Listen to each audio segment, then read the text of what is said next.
ये पहले बच्चे थे, जब नबी तशरीफ लाए तो कोई बदबू नहीं आई, बल्कि आने से पहले पूरे कमरे में इत्र से ज्यादा खुशबू फैल गई और उनके आते ही पूरे कमरे में नूर हो गया। वो जब आए तो उनकी नाव कटी हुई थी और वो बिल्कुल नहाए हुए थे। मैंने उठा के आमना की गोद में दिया और मैंने कहा, आमना, मैंने अपनी जिंदगी में बच्चे बहुत देखे मगर पूरे मक्के में मैंने ऐसा बच्चा आज तक किसी का नहीं देखा। अल्हम्दुलिल्लाहि रब्बिल आलमीन वस्सलातु वस्सलामु अला अशरफिल अंबियाइ वल मुरसलीन अम्मा बअद। अऊज़ु बिल्लाहि मिनश शैतानिर रजीम। बिस्मिल्लाहिर रहमानिर रहीम।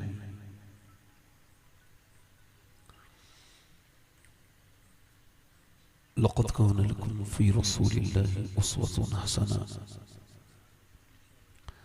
सदक़ल्लाहु अज़ीम। क्या बात रज़ा उस चमनिस्ताने करम की, ज़हरा है कली जिसमें हुसैन और हसन फूल। तेरी सरकार में लाता है रज़ा उसको शफी। तेरी सरकार में लाता है रज़ा उसको शफी, जो मेरा गौस है और लाडला बेटा तेरा। खिरद ने कह भी दिया ला इला तो क्या हासिल, दिलो निगाह मुसलमान नहीं तो कुछ भी नहीं। आइए मोहब्बत के साथ बारगाह रिसालत में दुरूद पाक का नजराने अकीदत पेश करें। सारा मजमा एक ज़बान होकर जरा दिल से पढ़े दुरूद पाक। अल्लाहुम्मा सल्ली अला सय्यिदिना मौलाना मुहम्मदिन अब्दुल मग़फ़ूर बिल्लाह सलातुल दाइमा। बादम दुरूद लायक एहतराम ताज़ीम तकरीम मिंबर शरीफ पर तशरीफ फरमा। मेरे इमामी की जीनत और रौनक मौज़ूज़ उलमाए अहले सुन्नत, मौज़ूज़ हुफ़ाज़ व क़ुर्रा, सामीन व सामियात, अस्सलामु अलैकुम व रहमतुल्लाहि तआला व बरकातुहू। वालेकुम सलाम। खैरियत से हैं आप लोग? ऐसा लगता है कि आप लोग ज़्यादा थक गए हैं और अब सुनने के जैसे माहौल रहा नहीं है, चूँकि इस कदर उदासियाँ आपके चेहरे पर हैं। हुजूर की मीलाद मनाते वक्त खुशी का इजहार होना चाहिए चेहरे पर। एक तो आपको खुश होना चाहिए कि अल्लाह ने आपको दुनिया की गंदगी से निकाल के जन्नत की क्यारी में बिठा दिया है। वाह। दुनिया वाले क्या समझते हैं, बाहर जो लोग खड़े हैं वो क्या समझ रहे हैं, वो खुद बाहर खड़े हैं? नहीं नहीं, नहीं। उनको तौफीक नहीं हो रही अंदर आने की। वो इतने कम नसीब हैं कि यहाँ आ गए हैं मगर यहाँ आने की उनको तौफीक नहीं। हाँ, आप अंदाजा करें कि मूसा अलैहिस्सलाम से अल्लाह ने पूछा, इरशाद फरमाया, मूसा ये बताओ तुम्हारा सबसे ज्यादा करीबी दोस्त कौन है? तो उन्होंने अर्ज की, मालिक एक दर्जी से मेरा बचपन के दोस्ताना है, अगर तू उससे कुछ मांगोगे तो वो तुमको दे देगा। अर्ज की, रब उम्मीद तो है। तो फिर सुई ले आओ।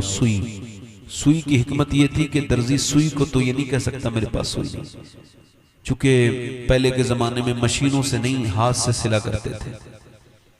तो मूसा गए, जाके बोले यार तेरी मेरी दोस्ती पुरानी है? कहाँ है पुरानी? कि मैंने तुझसे आज तक कुछ नहीं मांगा, आज जरा मजबूरी है, एक ऐसा कर सुई दे दे। उसने कहा सुई नहीं दूंगा। कहा यार सुई की तो बात है। कहा नहीं दे रहा मूसा, मेरा दिल नहीं करता, जाओ। मूसा चले गए। अल्लाह ने फरमाया मिली सुई? उसकी नहीं मिली। कहा फिर से ट्राई कर। फिर गए ना, मूसा बोले यार जरा कुछ मजबूरी है तो आया हूं, एक सुई दे देना। उसने सारा डब्बा सामने कर दिया। बोले यार जितनी चाहे उतनी ले ले। मूसा अल्लाह की बारगाह में पहुंचे। रब ने फरमाया मूसा मिली सुई? अर्ज की मिल तो गई, परवरदिगार मैं एक बात समझ नहीं आई, पहले भी मेरा दोस्त था, बाद में मेरा दोस्त है, मगर उसने पहले बिल्कुल साफ मना कर दिया, इस बार पूरा डब्बा सामने कर दिया। समझ नहीं आई। रब ने फरमाया मूसा समझने की ज्यादा जरूरत नहीं, पहले उसके दिल में ना देने वाली बात भी मैंने डाली थी और बाद में देने वाली बात भी मैंने डाल दी है। अल्लाह कुरान में फरमाता है मैंने इंसानों को मत्थे के साथ पकड़ा हुआ है, यानी आगे से। वो जब चाहता है तब बंदा अपने कदम उठाता है। तो बोलो तो जरा यार, तो अब ये कम नसीब लोग नहीं है जो बाहर खड़े हैं, अंदर नहीं आ रहे हैं, दुकानों पर खड़े हैं, मगर ये खुश नसीब उस वक्त बनेंगे जब हुजूर की बारगाह में आके बैठ जाएंगे। सुभान अल्लाह। इनमें और खुश नसीबी में ये 10-15 कदम का फासला है। चौरायों पे बैठकर हुजूर की महफिल में, जहां सरकार की महफिल हो रही हो, जहां नेकियां तकसीम हो रही हो और बंदे बाहर खड़े हों, जिन्हें कब्र में जाना है वो कब्र के बारे में नहीं सोच रहे। ये अर्ज करने का मतलब था। वैसे आप बिल्कुल खामोश रहिए। मैंने आपकी बड़ी तारीफ कर दी थी नूर भाई से, मैं पिछले साल आया था यहाँ पे, मुझे याद है। तो मैं इस बारी तो मैं सोच रहा हूँ आप ही की तारीफ की थी मैंने। आप तो सुभान अल्लाह कहने तक के लिए तैयार नहीं है। वैसे आपके पास नेकियां ज्यादा हो गई हैं, तो आप ऐसा करें मुझे नेकी दे दें अपनी, मगर सुभान अल्लाह तो कहें ना, कम से कम 90 नेकियां मिलती हैं एक बार सुभान अल्लाह करें। सुभान अल्लाह। ये पीछे वाले ये हाथ ऐसे करके बैठे हो, ये क्या मसला है? जरा जोर से बोलो ना, दोनों हाथ उठा के लब्बैक या हुसैन। वाह माशाअल्लाह। अब लगा थोड़ी जिंदगी है, मगर मैं कोशिश करूंगा तो आ जाएगी जिंदगी इंशाअल्लाह। मगर आपको जरूरी थोड़ी है रोज कोशिश करवाओ, कभी कभी सेल्फ स्टार्ट भी हो जाया करो। ये कब तक धक्का मारने का मामला रहेगा? जोर से बोलो ना या रसूल अल्लाह। माशाअल्लाह माशाअल्लाह। नूर भाई ने बड़ा अच्छा कलाम पढ़ा है और मैंने कलाम नहीं पढ़ना है, ठीक है, जो कि बहुत देर से नातखानी हो रही है। ये यूसुफ बस्तवी साहब हैं, माशाअल्लाह बड़े अच्छे इंसान हैं, बड़े अच्छे शायर हैं। और जनाब नूर मुजस्सम साहब जो भी हैं सब जानते हैं, बताने की ज़रूरत नहीं है। सही बताऊं, जिसके अंदर खूबी होती है बताने की ज़रूरत नहीं पड़ती। ये तो वो पीर लोग होते हैं गूंगे बैठे, जिनके बारे में साथ मौलवी आता है, वो कहता है ये ऐसे हैं, ये वैसे हैं, ये देख लो इन्हें, इनका चेहरा देखो। वो यार ये अंधे बैठे हैं, देख नहीं रहे चेहरा इतनी देर से। ये आपको सही बता रहा हूं आपको, ये मौलवी हायर करके लाते हैं अपने साथ। हाँ, वो कहते हैं कि वो इनका काम ही है, वो खामोश बैठे रहेंगे, कुछ अगर ये बोल गए तो राज खुल जाए, तो वो खामोश बैठे हैं। ये हैं, ये हैं। आज तक कभी सूरज ने नहीं कहा मैं सूरज हूं। जब सूरज निकलता है तो पूरी दुनिया को एहसास हो जाता है कि सूरज है। कभी नहीं कहा मुफ्ती आजम में मैं मुफ्ती आजम हूं, मगर जब मुफ्ती आजम जिधर से गुजर जाते थे आज तक वो गलियां महक रही हैं। कभी सरकारे कला ने नहीं कहा कि मैं सरकारे कला हूं, मगर जिधर से वो किछोचा का ताजदाद गुजर गया आज भी गलियां महक रही हैं, है ना? जोर से तो बोलो भाई। वाह ये इस धंधे को समझो, जोर से बोलो सुभान अल्लाह। सुभान अल्लाह। मुस्कुरा के बोलो। और वैसे भी हजरत उमर फारूक आजम की जब कोई उनके सामने तारीफ करता था ना, तो फरमाते थे मैं तेरे मुंह में मिट्टी डाल दूंगा। हाँ, और हमारे हिंदुस्तान के एक बुजुर्ग थे, वो कहते थे मैं अपनी तारीफ करने वाले के मुंह में चाहता हूं कि मदीने की मिट्टी डाल दूं। अबे तारीफ तो अल्लाह की करना, उसके रसूल की कर। तारीफ करनी है तो गौस पाक की कर। जोर से तो बोलो ना सुभान अल्लाह। ये क्या मियां हमने अपनी तारीफों में जिंदगी गुजार दी। खैर कोई मसला नहीं है, मगर मैं हालात के तहत एक दो शेर पढ़ना चाहता हूं, इजाजत है? दोनों हाथ उठा के बोलो लब्बैक या हुसैन। लब्बैक या हुसैन। माशाल्लाह। ये मोबाइल वगैरह जिन लोगों के पास हैं वो अल्लाह उसके रसूल की मर्जी के लिए इसको थोड़ी देर के लिए साइलेंट कर दें, हो सके तो उसको बंद कर दें, इससे अपनी जान छुड़ा लें थोड़ी देर के लिए। दिल लगा के जरा कहो सुभान अल्लाह। माशाल्लाह। एक नफली हज का सवाब मिलता है एक बार सुभान अल्लाह कहने में। अल्लाह ने इंसान को पैदा इस वजह से किया कि उठते बैठते वो अल्लाह का जिक्र करे। फरमाता है ऐसे जिक्र करो जैसे अपने माँ बाप का जिक्र करते हो। उठते बैठते इंशा अल्लाह, माशा अल्लाह, सुभान अल्लाह, अल्हम्दुलिल्लाह, ये सब अल्लाह का जिक्र है ना। आदत बनाओ। किसी चीज की तारीफ करनी हो तो फिर पहले कहो माशा अल्लाह, चीज कितनी अच्छी है। कोई अल्लाह की करम से कोई अच्छा पेड़ देखो, अच्छा जो है वो पौधा देखो, अच्छा जानवर खूबसूरत देखो तो एकदम कहो सुभान अल्लाह, अल्लाह ने कितना खूबसूरत बनाया है। ऐसे अल्लाह का जिक्र जो है ना कायम करो। माइक बहुत अच्छा है, दुरूशी पढ़ लीजिए। अल्लाहुम्मा सल्ली अला सय्यिदिना मौलाना मुहम्मदिन व अला आलिहि व सहाबिहि वसल्लम। सलातो व सलाम अलैका। सल्लल्लाहु अलैहि वसल्लम। पढ़ता हूं 2-3 शेर मैं।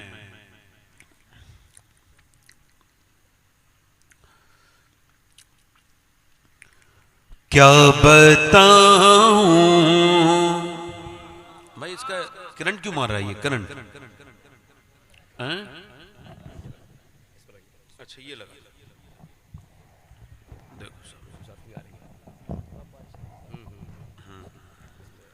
पढ़ें जरा, थोड़ा सा हल्का सा इसका आवाज बढ़ाएं भाई।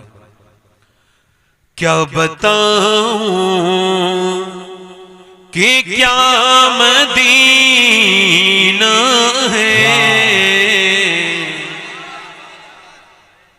वाह।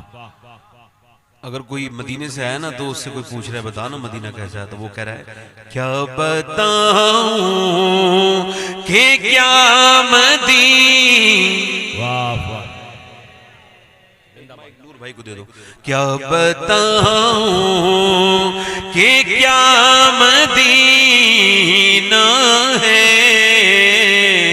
क्या बताऊं, क्या बताऊं कि क्या मदीना है, क्या बताऊं कि क्या मदीना है।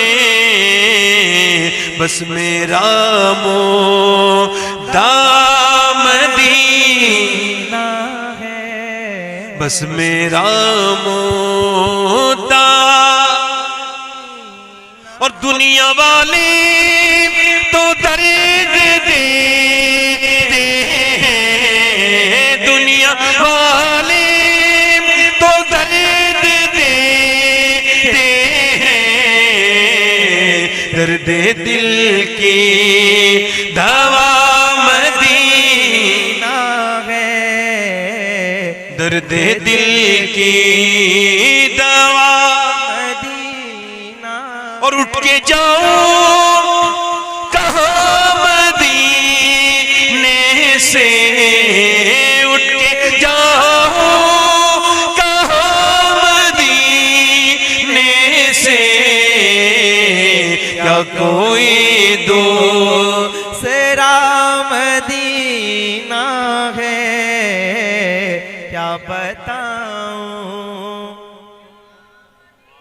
मिलके आप लोग भी पढ़े। क्या बताऊं कि क्या,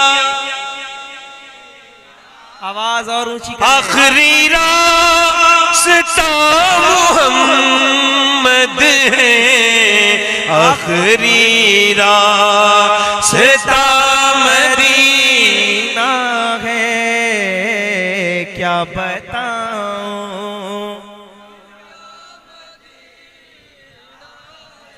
बस बस शुक्रिया आपका, बड़ा आप बड़े जाग गए माशाल्लाह। मदीने का जिक्र भी हो गया। सुभान अल्लाह, खुदा की कसम मदीने की आज तक कोई तारीफ ना कर सका, क्योंकि वो देखने से ताल्लुक रखता है, एहसास करने से। आज तक कोई जन्नत की तारीफ ना कर सका, क्योंकि जन्नत तारीफ के लफ्जों के इतने लफ्ज बने नहीं जो जन्नत की तारीफ हो जाए। और ऐसे ही खुदा की कसम कोई मदीने की भी तारीफ ना कर सका। कोई कैसे बताए मदीना क्या है। मेरा अर्ज करने का मतलब है, इसका हल्का सा भाई माइक का आप जो है वो इसका बेस बढ़ाएं, इको कम करें और आवाज को सेट कर देंगे। मैं अपनी तकरीर शुरू कर रहा हूं। मैंने अर्ज करने का मतलब यह है कि अल्लाह ने आपको जो सबसे ज्यादा कीमती चीज दी है वो वक्त है। आपको इस बात पर यकीन कर लेना चाहिए कि आप सालों के साथ जिंदा नहीं हैं, सांसों के साथ जिंदा हैं। यानी आपकी जो जिंदगी है ये सांसों पर इसकी गिनती पूरी हो रही है। जब सांसें पूरी तो जिंदगी, इधर देखो, जिंदगी सांसें पूरी तो जिंदगी पूरी। मौलाए कायनात फरमाते हैं ये जो तू सांसें ले रहा है तेरी नजर में सांसें हैं, मेरी नजर में मौत की तरफ बढ़ते हुए कदम है। अल्लाह। जिन लोगों को जाना हो जल्दी से उठ के चले जाएं, चूंकि ऐसा होता है कि रात ज्यादा हो जाती है तो लोग थक जाते हैं। जरूरत ज्यादा जरूरी हो तो चले जाओ। वैसे जिन घरों में आप जा रहे हो, ऐसे घरों से बहुत से लोगों को निकाल के कब्रिस्तान में डाल के उनके घर वाले चले गए और फिर वो वापस कभी देखने भी नहीं आते। बारिश होती है तो लोग अपनी छतों को तो देखते हैं, मगर अपने बाप की कब्र को जाके कोई नहीं देखता कि किस में कितना पानी चल गया है।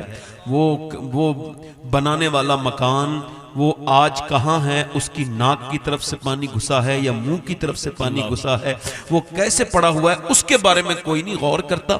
आप जिन घरों में जा रहे हैं, इन घरों से आपको और मुझे एक दिन निकाल दिया जाएगा। एक बड़ा बेहतरीन गुलकार जिसको इनाम में, गाना गाने के इनाम में मर्सिडीज मिली, BMW मिली, पड़ोसी मुल्क का, उसने वर्ल्ड टूर किया, अलग अलग मुल्कों में जाके गाने गाए।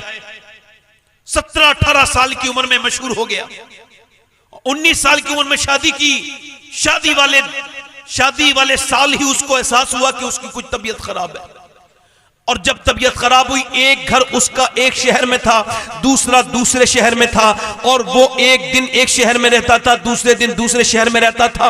अब हालत उसकी ये थी कि लोग उसको सलूट करते थे, गाड़ी का दरवाजा नौकर खोलता था, नौकर चाकर थे। मगर कुछ दिनों के बाद ये हुआ कि तबीयत बिगड़ने लगी। अचानक जब एक दिन तबीयत बिगड़ी तो डॉक्टरों ने उसको बताया कि तेरे दोनों गुर्दे फेल हो चुके हैं। और जब गुर्दे उसके फेल हुए, अब 2 बच्चे उसके हो चुके थे और डायलिसिस लगातार हो रहा था। डायलिसिस में और ऑपरेशन में उसके दोनों घर बिक गए, सारी गाड़ियां बिक गईं।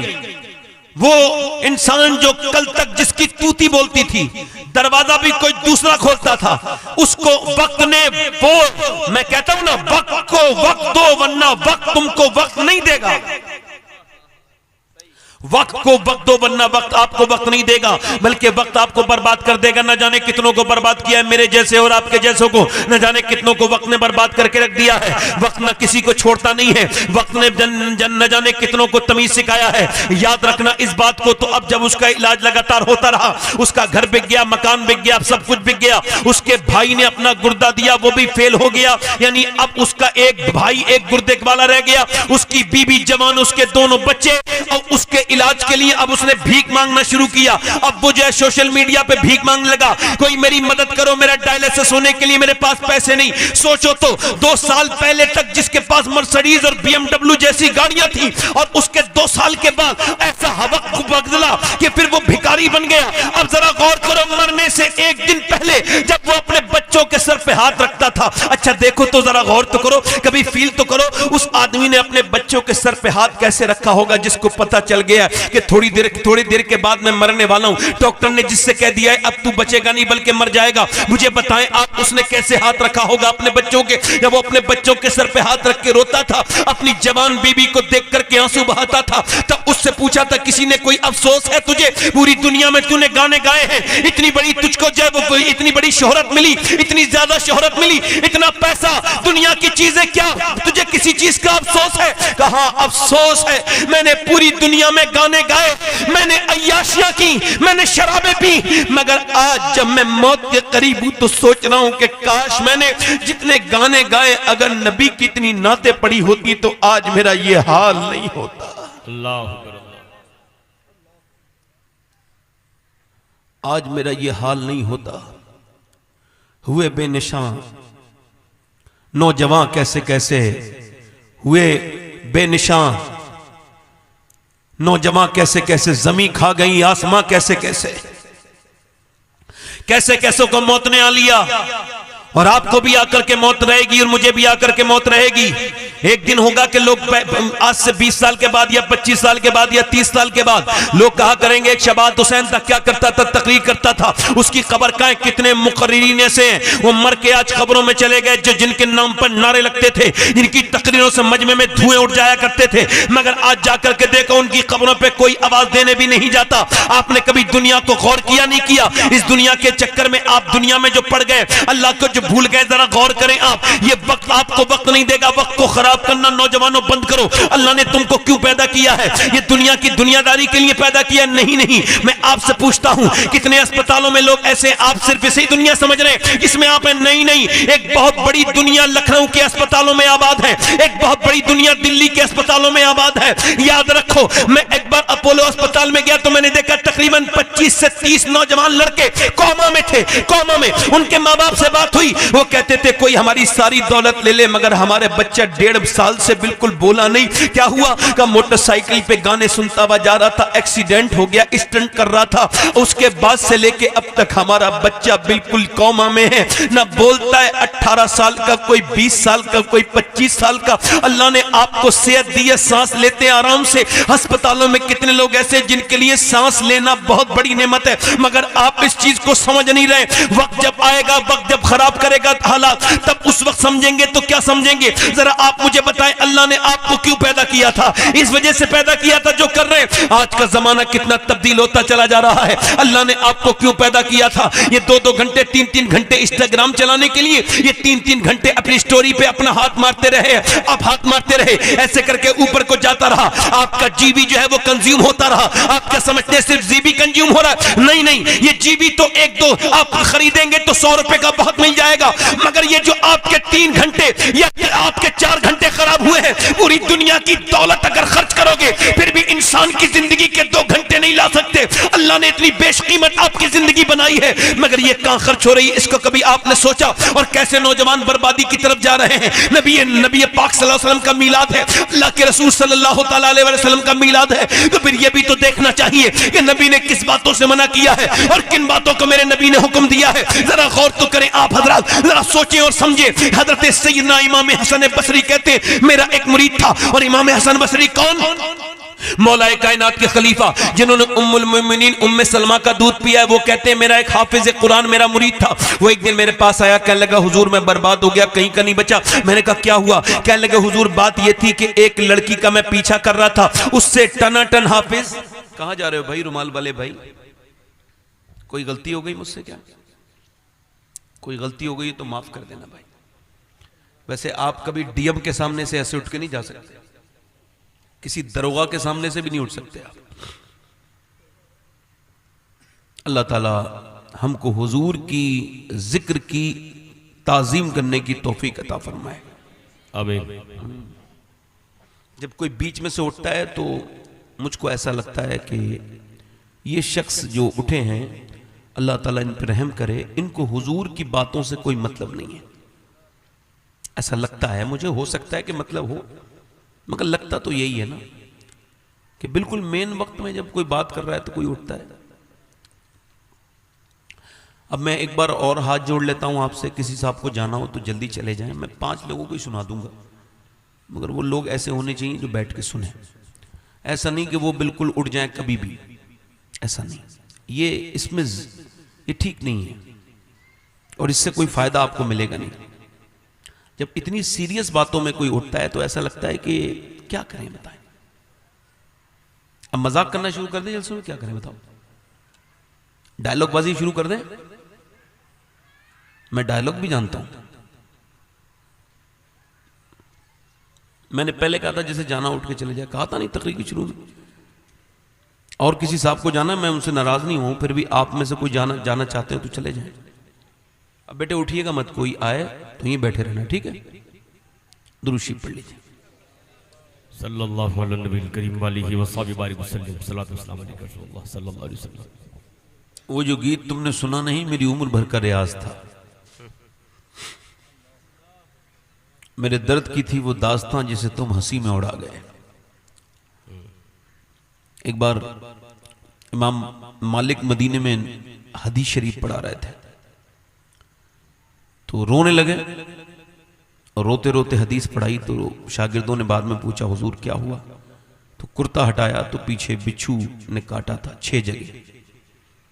कहा हुजूर आप बता देते, पहली जगह काटा तो बता देते। फरमाया हुजूर की हदीस पढ़ा रहा था, मेरे दिल ने गवारा नहीं किया कि मैं हुजूर की बात को रोक के बिच्छू की फिक्र करूं। मैंने सोचा जान चली जाए मगर पहले हुजूर की बात पूरी हो जाए। हाय हाय हाय हाय, नारे तकबीर। नारे रिसालत। हुजूर की बात पहले पूरी हो जाए, सरकार की बात पहले पूरी हो जाए।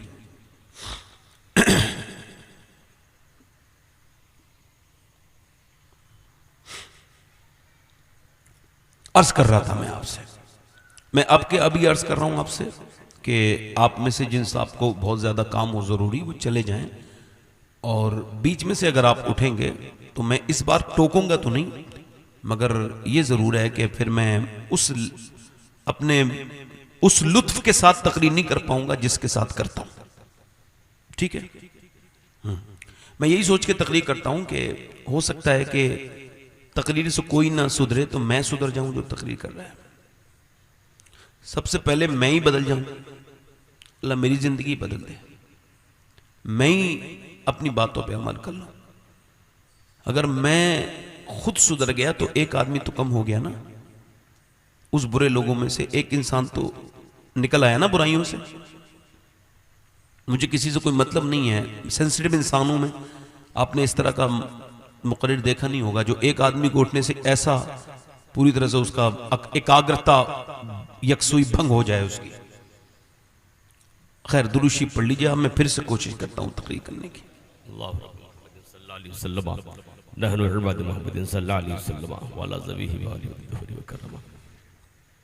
इमाम हसन बसरी कहते हैं वो मेरे मुरीदों में सबसे पक्का हाफिज था, पूरे बसरा में इतना टन टन हाफिज नहीं था। मैंने उससे पूछा कि क्या हो गया, कहने लगा बर्बाद हो गया, कहीं का नहीं बचा। मैंने कहा क्या हुआ, कहने लगा बात ये हुजूर कि मैं एक रास्ते से कल गुजर रहा था तो एक लड़की पे मेरा दिल आ गया, खूबसूरत लड़की थी, मैं उसका पीछा कर रहा था तो उसने पलट के मुझको देखा और कहा एक तो तू हाफिज कुरान है और फिर तू एक तो मुसलमान है, दूसरा हाफिज कुरान है, और तुझको शर्म नहीं आती कि तू एक मुसलमान लड़की का पीछा कर रहा है। हालांकि मुसलमानों का तो ये काम नहीं जो तू कर रहा है, मुसलमानों का तो काम ये कि एक गैर मुस्लिम औरत हुजूर के सामने आई, उसके सर पे दुपट्टा नहीं था, तो सलमान फारसी से कहा कि इसके सर पे मेरी चादर रख दे। तो हजरत सलमान फारसी ने कहा हुजूर वो मुसलमान की बेटी नहीं है, वो किसी गैर मुस्लिम की बेटी है। फरमाया है तो किसी की बेटी, अगर तू उसका सर ढकेगा तो अल्लाह कयामत के दिन तेरे गुनाहों को ढक देगा। अगर वो तेरी मुसलमान की बेटी न सही तो है तो किसी गैर मुस्लिम की बेटी। मुसलमान तो आंखें नीचे करने वाले होते हैं और उनकी निगाहें तो झुकी रहती है, मुसलमानों की तो आंखें ऐसी नहीं होती जैसी तेरी आंखें हैं। तूने कुरान ठीक से नहीं पढ़ा, हाफिज बनता है। कहते उसने दो तीन जुमले ऐसे कहे कि मेरे दिल में अचानक जो है ना घबराहट पैदा हुई, मुझे ठंडे ठंडे पसीने आए, और उसके बाद से लेके अब तक हुजूर मैं कुरान पढ़ना चाहता हूं तो कुरान मुझको याद नहीं होता, कुरान पढ़ना चाहता हूं मुझको कुरान याद नहीं होता। हुजूर मेरे लिए दुआ कर दे। अभी तो मेरे कुरान एक एक हर्फ भूल गया, एक एक कुरान का लफ्ज भूल गया। अभी तो मेरा अल्लाह नाराज हुआ है तो सिर्फ कुरान निकला है, कहीं ऐसा ना हो मेरा ईमान ना निकल जाए। हुजूर मेरे लिए दुआ कर दे। हजरत सैयदना इमाम हसन बसरी इतना रोए कि दाढ़ी भीग गई और खौफे खुदा से लरजने लगे, कांपने लगे, और कांप करके दोनों हाथ उठा कहने लगे मालिक मेरे मुरीद को माफ कर दे, ये तौबा करता है तेरा बंदा, इसको माफ कर दे। अल्लाह का फजल हुआ, कुरान उसको कुछ दिनों के बाद याद हो गया। मगर अब ना तो ऐसा पीर है, ना ऐसे मुरीद है, ना मुरीद को अमल से मतलब है, ना पीर को मुरीद से मतलब है। अब पीर ये समझता है कि मुरीद से मेरा फायदा है, और बात सही है बिल्कुल, और फिर मुरीद ये समझते हैं कि पीर से मुझे फायदा होगा। दोनों जो है वो दोनों गलत है, दोनों के मिजाज गलत है। इस तरह के लोगों के फायदा और नुकसान पहुंचाने की जात मेरे रब्बुल आलमीन की है। अल्लाह ही है जो दुनिया में जो कुछ करता है वही करता है, वही मौसरे हकीकी भी है, वही फाइले हकीकी है, वही राज़िक है। ना पीर मुरीद का राज़िक है, ना मुरीद पीर का राज़िक है, दोनों का राज़िक मेरा परवरदिगार। वाह वाह, नारे तकबीर, नारे रिसालत, शहीदे मिल्लत कॉन्फ्रेंस। जोर से बोलो जरा सुभान। है बिल्कुल बिल्कुल मत समझा करो कि ये पीर साहब ही दुआ करेंगे तभी बरकत होगी। नहीं नहीं, अगर तुम्हारे बाप दुआ करेंगे तो इससे ज्यादा बरकत होगी, अगर तुम्हारी माँ दुआ करेंगी तो उससे ज्यादा बरकत होगी। जरा जोर से बोलो जरा सुभान अल्लाह, जरा दिल लगा के बोलो या रसूल अल्लाह। मेरे कहने का मतलब ये था कि हजरत हसन बसरी ने कि जैसा पीर अब कहाँ है, हजरत जुनैद बगदादी गौसुल आजम के मशाइख में उनका नाम है। अब वो कहते हैं कि वो एक मुरीद के पास गए, उसका इंतकाल होने वाला था, आपने उसके सामने सूरह यासीन पढ़ा, उसने कहा मुझे कुरान से नफरत है, इसको जरा बंद कर लो। जब कुरान को बंद कर दिया गया तो आपने फरमाया कलमा ही पढ़ ले। उसने कहा कलमे से, इस्लाम से सबसे नफरत करता हूं, मर गया। इन्हीं घटिया अल्फाज के साथ जब वो सोया, जब आप वो मर गया, वो दफन कर दिया गया। आप रदी अल्लाह तआला अन्हु हज़रत जुनैद बगदादी एक जमाने तक रोते रहे, यानी 40 दिन लगातार रोए, मेरे मालिक मेरा मुरीद कैसे बेईमान होके मरा है। 40 दिन के बाद ख्वाब में देखा कि फरिश्ते जहन्नम में घसीट के ले जा रहे हैं। कहा तुझे किस वजह से बर्बादी हो गई? कहा हुजूर मैं 2 गुनाह करता था जिसकी वजह से बर्बाद हो गया। मेरा पहला गुनाह तो यह था कि मेरे पहला गुनाह तो यह था कि दोस्तों के साथ कभी कभी शराब पी लिया करता था, और दूसरा गुनाह मेरा यह था कि मेरी निगाहें पाक नहीं थी। लोग समझते थे मैं नेक था, मगर मैं तन्हाई का चोर था, तन्हाई का डाकू था। मैं चुपके बदनिगाही किया करता था, चुपके बदनिगाही किया करता था। मैं दूसरों की लड़कियों को बुरी नजर से देखता था। मरते वक्त मेरा ईमान छीन लिया गया और मुझसे कहा गया तू ईमान के लायक नहीं है, तेरी आंखें भी गंदी हैं, तेरा दिल भी गंदा है। हुजूर मैं बर्बाद हो गया। अब वो जो बर्बाद हो गया उसे कोई नहीं बचा सकता। जो बेईमान होके मरा है उसको कौन बचाएगा? जरा मुझे बताएं, जो बेईमान होके मरा है उसको कौन बचाएगा? ये बेईमान वाले को कौन बचाएगा? तभी तो ईमान पे खात्मा कितना जरूरी है। अल्लाह ना करे वो जो छुप छुप कर गुनाह करते हैं, अल्लाह ना करे वो जो छुप छुप के मोबाइलों में लॉक लगाते थे, अल्लाह ना करे अगर अल्लाह नाराज हो जाए उसी गंदी वीडियो की वजह से अगर ईमान छिन जाए तो बताओ फिर क्या होगा? बताओ इंस्टाग्राम और फेसबुक देखने की वजह से अगर ईमान खत्म हो गया तो बताओ फिर क्या होगा? बताओ मेरे नौजवानों, अल्लाह ने तुम्हें क्यों पैदा किया था? तुम्हारी निगाहों में कुछ न बचा। 10-10 साल के बच्चे गंदी तस्वीरें अपने मोबाइलों में रखे हुए हैं। हमारे बच्चे गाने देख रहे हैं, फिल्में देख रहे हैं। ये नस्ल बर्बाद होती चली जा रही है। आपको पता नहीं कितना फितनों का दौर है। आंखों की हिफाजत कितना जरूरी है। पहले आंखें गंदी होती हैं। मुजद्दिद अल-फिसानी रहमतुल्लाह अलैह फरमाते हैं कि आंखें देखती हैं, जिना की तारीफ ये आंखें देखती हैं, दिल पसंद करता है और शर्मगाह इस फेले बद को कर जाती है। यही जिना की तारीफ है। अब खुदा न करे, अल्लाह न करे कि यही गंदगी में अगर जिंदगी जो जिस हाल में मरेगा कयामत के दिन वैसे ही उठाया जाएगा। अगर कोई नौजवान गंदी फिल्म देखते देखते मर गया और कयामत के दिन उसी हाल में उठाया गया तो क्या होगा? अगर वो गंदा गाना सुनता सुनता मर गया और उसी हाल में उठाया गया तो क्या होगा? ऐ नौजवान, अभी वक्त है, अपने रब को मना ले, अपने नबी से मोहब्बत करना सीख ले। तुझे अल्लाह ने इस वजह से पैदा नहीं किया कि तू इंस्टाग्राम देखे। अल्लाह ने तुझे इस वजह से पैदा नहीं किया 2-2 घंटे फेसबुक देखे। अल्लाह ने इस वजह से पैदा नहीं किया कि चौराहे पे बैठ के तू फालतू बातें गीबतें करे, दूसरों के ऐब बयान करे। अल्लाह ने इस वजह से पैदा नहीं किया तू स्नैपचैट देखे। अल्लाह ने तुझे टिकटॉक के लिए पैदा नहीं किया है, बल्कि बरेली से आवाज आ रही है, जिंदगी ये नहीं है सभी के लिए, जिंदगी है पर नबी की, नबी के लिए। वाह वाह वाह वाह वाह। जिंदगी है नबी की, बोलो जिंदगी है नबी की, जिंदगी है नबी की, नबी के लिए। ये नबी पाक जो दुनिया में तशरीफ लेकर है, 12 रबीउल अव्वल मनाने वालों, आज के बाद ये जहन में अपने बात डाल दो कि रबीउल अव्वल तो मनाना हमारी मोहब्बत का तकाजा है। हमने मनाना है, हर हाल में मनाना है। हश्र तक डालेंगे हम पैदाइश मौला की धूम, मिसले फारग नजद के किले गिराते जाएंगे। मगर इस बात का रबीउल अव्वल जरा थोड़ा अलग से मनाओ। इस बार का रबीउल अव्वल ऐसे मनाओ कि बाद में अपने जुलूस में जाना, बाद में झंडियां निकालना। पहले अपने अंदर से किसी का बुग़्ज़ है तो वो निकाल दो, अपने भाई को माफ करो। ऐसे मीलाद मनाना है तो भाइयों को माफ करके मीलाद मनाओ। मीलाद मनाना है तो माँ से और बाप से माफी मांग के मीलाद मनाओ। जो नाराज है पड़ोसी उन्हें मनाओ, रिश्तेदारों को मनाओ। और जब वो पूछे कि तू आज माफी मांगने क्यों आया है, आंखों में आंसू लाके कौन नहीं आता, मेरे नबी का मीलाद आ रहा है। और जब तक मेरे नबी राजी नहीं होते, जब तक मुसलमान आपस में झगड़ा करते हैं, मैं तुझसे इस वजह से माफी मांगने आया हूं कि मदीने वाला मुझसे राजी हो जाए, आमना का लाल राजी हो जाए। सुभान अल्लाह, सुभान अल्लाह, या रसूल अल्लाह, जिंदाबाद।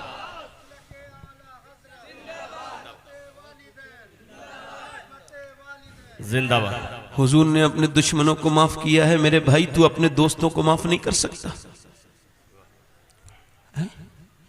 हुजूर ने अपने दुश्मनों को माफ किया, ना सिर्फ माफ किया बल्कि सहाबी भी बनाया। क्या तू अपने भाइयों को माफ नहीं कर सकता? तेरा दिल इतना सख्त हो गया? हुजूर का मीलाद क्या है?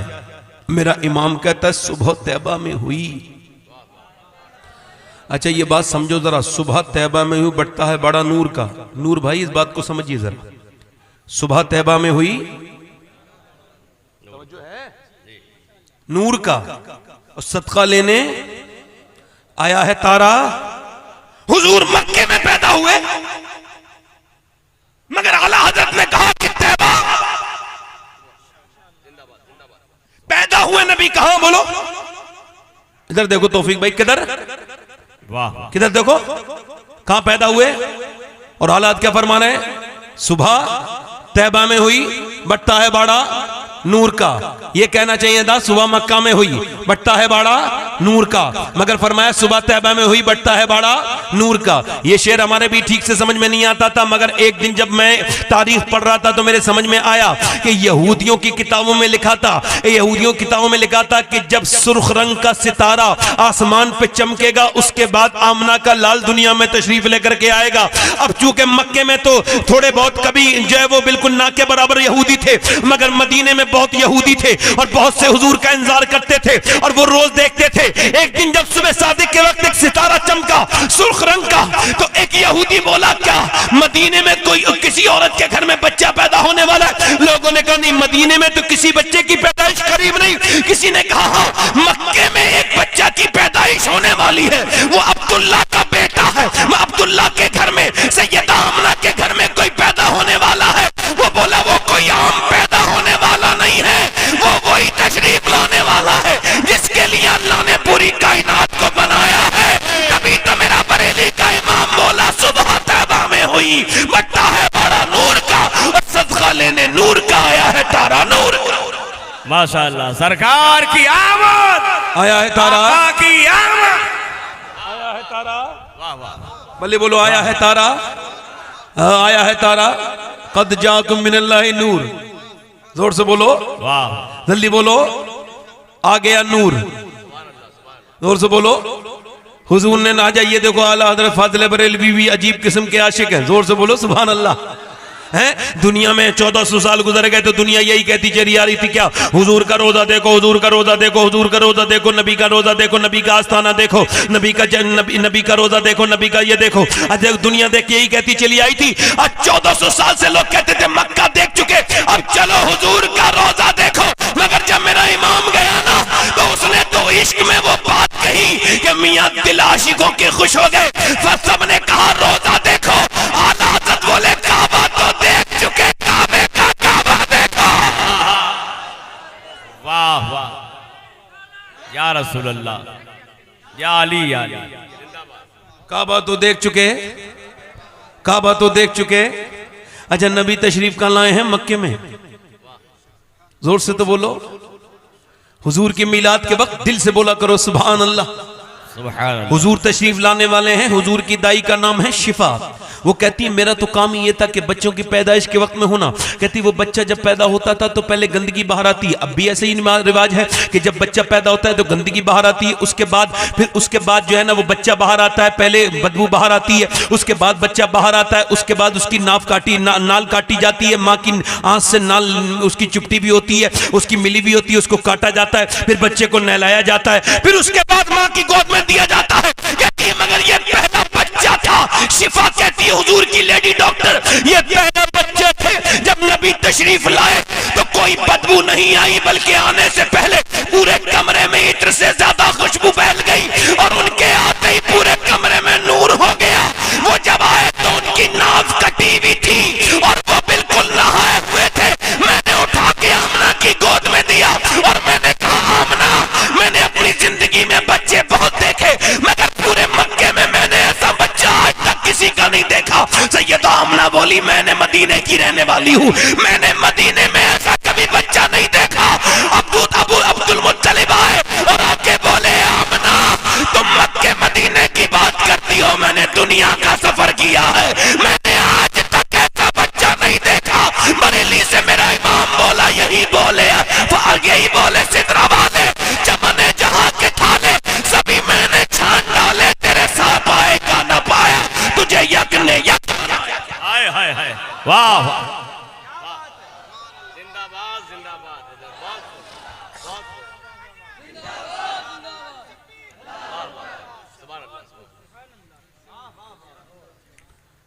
हुजूर जिधर से निकलते हैं पेड़ सलाम करते हैं। हुजूर गोद में है, पेड़ सलाम कर रहा है। हुजूर पैदा हुए, वो कहती मैंने पीठ के बल लिटाल दिया, वो पीठ के बल से पेट के बल आए, दोनों हाथों पे खड़े हुए। ऐसा नहीं कि पट पड़ गए, बल्कि हुजूर ने सजदा किया। क्या किया बोलो? इसका मतलब ये हुजूर पैगाम दे रहे थे, मैं आया हूं, मेरा मिलाद मनाने वालों, नमाज साथ में लाया हूं। वाह, क्या लाया हूं साथ में बोलो? साथ में नमाज लाया हूं। क्यों मुसलमानों सुन्नियों को बदनाम करवाते हो?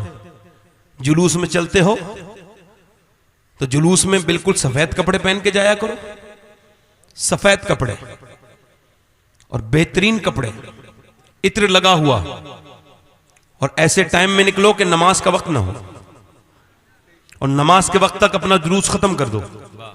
जब नमाज हो तो नमाज पढ़ो। सब कहते हैं वो सुन्नी नमाज नहीं पढ़ते। क्या बदनामी करवाते हो सुन्नियों की?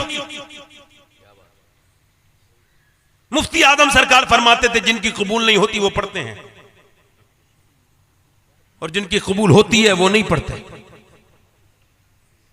उनसे हमें नमाज के ताने दिलवाते हो। हुजूर जब पैदा हुए तो सजदा कर रहे हैं। क्या कर रहे हैं बोलो?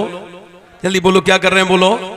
मेरे नबी पाक सजदा कर रहे हैं, मेरे आका सजदा कर रहे हैं। अच्छा जरा गौर करें, तवज्जो करें। मैंने बहुत से बयानात आप सुन सकते हैं, और इसको और भी तफसील से बयान में कर सकता हूं। मैं सैयदा हलीमा सादिया वाली बात बयान नहीं करता, हुजूर का बचपन में उसको छोड़ देता हूं, स्किप कर करके यहां पे आता हूं कि हुजूर जब 6 साल के हो गए, हुजूर को लेके आमना खातून कहने लगी मुझे जाने दीजिए। अब्दुल मुत्तलिब से कहा, अब्दुल मुत्तलिब ने कहा कि कहां जाती हूं? कहा मैं मदीने जाती हूं। कहा क्यों? कि मैं अपने शौहर की कब्र पे जाना चाहती हूं। जनाब अब्दुल मुत्तलिब ने कहा ना जाओ, ना जाओ बेटी, मैं तुम्हारा शौहर गया था तो मेरा दिल आज तक उसी से रंजीदा है, वो वापस मेरा बेटा नहीं आया। अब्दुल्ला अब तुम जाओगी तो मेरा दिल बड़ा परेशान होगा। मेरे पोते को लेके कहा नहीं नहीं, 1 मिनट के लिए अपने पोते को अपने से दूर नहीं होने देते अब्दुल मुत्तलिब। जब हुजूर की मां ने इसरार किया तो इनकार न कर सके, मगर जब जाते थे हुजूर तो सैयदना अब्दुल मुत्तलिब की बूढ़ी आंखों में आंसू थे। निकल गई सैयदा आमना उम्मे ऐमन को लेके जब मदीने में पहुंची, जैसी मदीने में एंट्री हुई है, यहूदियों ने हुजूर के चेहरे को देखा। ऊंट पर मेरे नबी सवार थे, जब तशरीफ लेके आ रहे थे, अल्लाह अकबर। यहूदी बोले ये बच्चा तो ऐसा लगता है अल्लाह का आखिरी नबी है। पूरे शहर में ये शोर मच गया, पूरे मदीने के लोगों में, यहूदियों में और यहूदियों में ये शोर मच गया। अल्लाह के रसूल की वालदा आपको लेकर के गई जनाब अब्दुल्ला की कब्र पे, और जाके बोली हसरत के साथ, बेवा औरत कहती है मेरे शौहर, मेरे सरताज, दुनिया में मैंने बच्चे बहुत देखे, मक्के में भी बच्चे बहुत हैं, मगर काश अब्दुल्ला आप देख सकते कि दुनिया में जितना खूबसूरत आपका बच्चा है, इतना खूबसूरत बच्चा किसी का भी नहीं है। जैसा ये आपका लाल है, काश आप देख सकते। सैयदा आमना ने कुछ आंसू के चंद कतरात वहां पे गिराए।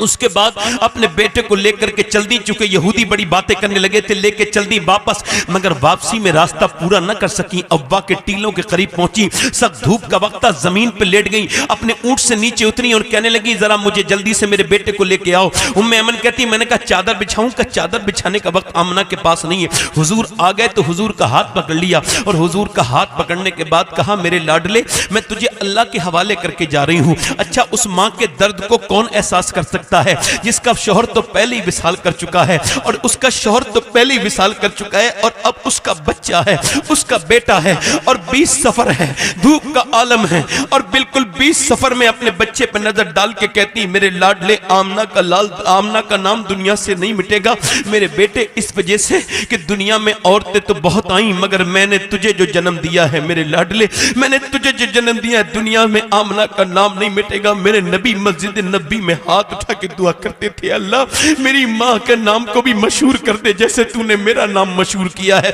इसी वजह से आप देखें और नबियों की माओं के नाम लोगों को याद नहीं है, मगर जब कोई आमना का लाल कहता है तो एकदम हुजूर की माँ का नाम लोगों को याद आ जाता है। मेरे नबी पाक ने, मेरे सरकार ने, मेरे नबी पाक ने अल्लाह के रसूल का हाथ पकड़ के कहा मेरे लाडले, मैं तुझे अल्लाह के हवाले करती हूँ मेरे मोहम्मद, और मैं तुझको हवाले करती हूँ मेरे बेटे, दुनिया में जो आया है उसको जाना है, हर नई चीज को पुराना होना है तू, मगर मेरे बेटे मैं तुझको अल्लाह के हवाले करती हूँ। फिर आंखें बंद हो गई, जब माँ ने बीच रास्ते में आंखें बंद की, अब्बा के टीलों के दरमियान तो हाथ पकड़ लिया। हुजूर का हाथ पकड़ा हुआ था, हाथ छूट गया। जब रूह निकली तो हुजूर ने फिर हाथ पकड़ लिया और कहा माँ। फिर वो नहीं बोले तो फिर कहा माँ, फिर नहीं बोली तो फिर कहा माँ। उम्मे ऐमन कहती हुजूर, फिर हुजूर अपनी माँ के चेहरे पर हाथ मारते थे, कहते थे माँ माँ। हुजूर बार बार माँ कहते थे। अल्लाह अकबर। कहती मेरा कलेजा फटा जाता था, मेरा कलेजा ऐसा लगता था अब्बा के टीले भी हुजूर के साथ रो रहे हैं। कहती मैंने हुजूर को हटाया, ऊपर टीले पे जाके उनकी वालदा को दफन किया, उन्हें लेके चली तो मेरा हाथ छुड़ा के ऊपर को चढ़े और ऊपर को चढ़ने के बाद अपनी माँ की कब्र के पत्थरों से चिपट के कहते थे माँ आप मुझे छोड़ के चली गई, आपको पता है पूरे मक्के में आपके अलावा मेरा कोई नहीं है, आपके अलावा मेरा कोई नहीं है। मैं भी वहां गया था, हुजूर की अम्मी की जहाँ कब्र है। आज मैं जब वहां गया था तो दुनिया में मैंने बड़े रंग देखे थे, मगर मैंने बड़ी बारगाहों में हाजिरियां की थी, मगर जो मुझे वहां जाके लुत्फ मिला आज तक मुझे कहीं जाके वो लुत्फ नहीं मिला जो हुजूर की वालदा की कब्र पे खड़े होकर मैं सोच रहा था 6 साल के मेरे पैगंबर कैसे अपनी माँ की कब्र पे आए होंगे, कैसे चुपते होंगे और कैसे कहते होंगे। अरे जरा आप जरा बताओ, जब कोई बच्चा यतीम होता है उसकी फूफी होती है, उसकी ताई, उसकी चाची, उसका खालू, उसका पूरा खानदान होता है, मगर मेरे हुजूर ऐसी जगह यतीम हुए, न फूफी है, न ताई है, न खाला है, कोई गले से चिपटाने वाला मेरे पैगंबर को नहीं है, मेरे रसूल गिरामी वकार को नहीं है। हजरत सैयदना उमर फारूक आजम कहते हैं कि हम हज के मौसम पे मौके पे आ रहे थे, हज हुजूर करने के लिए आ रहे थे। तकरीबन 70,000 सहाबा साथ में थे। हुजूर एक टीले पे बैठ के रोने लगते हैं। मैंने पूछा हुजूर सारे सहाबा रोते हैं, उमर अपनी जान दे देगा, हुजूर की आंखों में आंसू नहीं देखागा, आपकी आंखों में आंसू क्यों है? मेरा इमाम कहता है आंखें रो रो के सुजाने वाले, जाने वाले नहीं आने वाले। कहते आप रोते क्यों हैं? सरकार ने फरमाया देखते नहीं उमर, ये मेरी माँ आमना की खबर आ गई है और 55 साल पहले मेरी माँ का विसाल हुआ था। हुजूर जब मक्का फतह कर रहे थे, सरकार इधर देखो, इधर देखो, मक्का फतह कर रहे थे ना हुजूर, और जब आप ऊंटनी पे बैठ के जा रहे थे काला इमामा बंधा हुआ था तो रो रहे थे। हजरत अबू बकर बोले हुजूर रोते क्यों? फरमाया आज तो खुशी का दिन है। अर्ज की फरमाया हाँ मैं सोच रहा हूं मेरी माँ आमना होती तो आज अपने बच्चे की इस कामयाबी को देख लेती। आज जो माएँ घरों में है ना, इनके हाथ पैर, इनसे मोहब्बत किया करो, इन्हें सताओ मत, इन्हें अपनी बीवियों के सामने मजबूर मत करो, वरना तुम बख्शे नहीं जाओगे, याद रखना। इन्हें इज्जतें दो। कोई औरत मां के बराबर नहीं हो सकती। मां मां है, मां के सामने किसकी हैसियत है? मगर आज माएं तुमसे पैसे मांगती हैं तो तुम देते हो पैसे। मां को दिया करो, मां बाप अपने घर लेके नहीं जाएंगे पैसे। आज माएं और बाप परेशान है।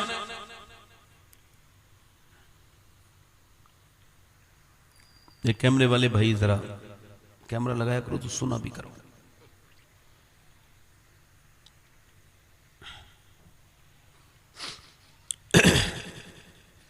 आज बूढ़ी माएं अपने बच्चों को याद कर रही हैं और उनके बच्चे बड़ी बड़ी न्याजें हो रही हैं। एक औरत ने मुझसे कहा कि मेरे बच्चे को जरा फोन कर दीजिए। आपने क्या हुआ? कहने लगी ये मैं बूढ़ी हो गई हूं और ये चीजें लाता है खाने पीने की और घर में छुपा के अपने बच्चों के साथ खाता है। इससे कहो क्या मैंने इतना जुल्म किया इसके ऊपर कि इसकी चीजों के मैं भूखी हूं। इसके बाप ने मुझे बहुत खिला दिया, मुझे दिल भरा हुआ है मेरा, मगर जब ये छुपा के लेके जाता है तो दिल फट जाता है। माएं आज कभी इस भाई के घर, कभी इस भाई के घर, बुढ़ापे में मिलती है मां। बूढ़ी हो गई होती है जब तक हम जवान होते हैं, उसकी खिदमत का वक्त होता है। वो सुनती क्या है? तुम बोलती बहुत हो अम्मी, तुमको तमीज नहीं है। मैं अपने बच्चों को देखूं या तुम्हें देखूं?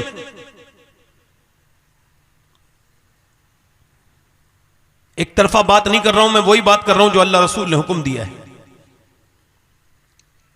हजरत मालिक बिन दीनार कहते हैं मैंने हज कर लिया और हज करने के बाद मैं सोच रहा था किसका हज कबूल हुआ होगा, मेरा हुआ होगा नहीं। कहते मैंने ख्वाब में मैं सोया तो मुझे किसी गैब से आवाज आई है ख्वाब में कि सबके हज कबूल हो गए, मगर मोहम्मद बिन हारून बल्खी का हज कबूल नहीं हुआ। अब लाखों लोगों में एक आदमी का हज कबूल नहीं हुआ, नाम भी बता दिया गया। तो मैं ढूंढने निकला बल्ख, तो अब वहां होते हैं ये बिल्डिंग इंडिया के लोगों की, ये पाकिस्तानियों की है, ये ईरानियों की, ये फलां की है, ये अफगानिस्तानियों की, फलां की है, ये बांग्लादेशियों की है।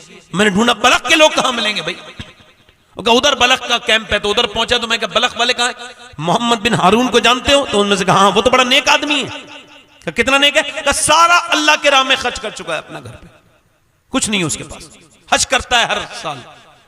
का कहां मिलेगा? का उधर नमाज पढ़ रहा है। पहुंचे, जाके बोले, जब उसने सलाम फेरा ना तो उसके चेहरे से लगता था नेक आदमी है। सलाम फेरा, तो सलाम फेरने के बाद आपने उसे सलाम किया तो उसने कहा वालेकुम सलाम, आपका नाम मालिक बिन दीनार है? तो आप मेरा नाम जानते हो? कि मैं तो ये भी जानता हूं कि तुम ये कहने आए हो कि मेरा हज कबूल नहीं हुआ है। कहा आपको कैसे पता ये सब बातें? कहा असल में बात यह है कि मेरा हज कबूल नहीं होता। क्यों? कि मैं अपनी मां का गुस्ताख हूं। का क्या हुआ? का 24 साल से हज करने आ रहा हूं, पैदल चलता हूं, हज करने आता हूं, काबे का तवाफ करता हूं, हजर अस्वद के बोसे लेता हूं, रुकने अमानी, रुकने इराकी, रुकने शामी, मुल्तजम पर और सफ़ा मरबा पर सही करता हूं, मकाम इब्राहीम पर नमाज पढ़ता हूं, मैं वहां पर दुआएं करता हूं और खूब जो है वो उम्रे करता हूं।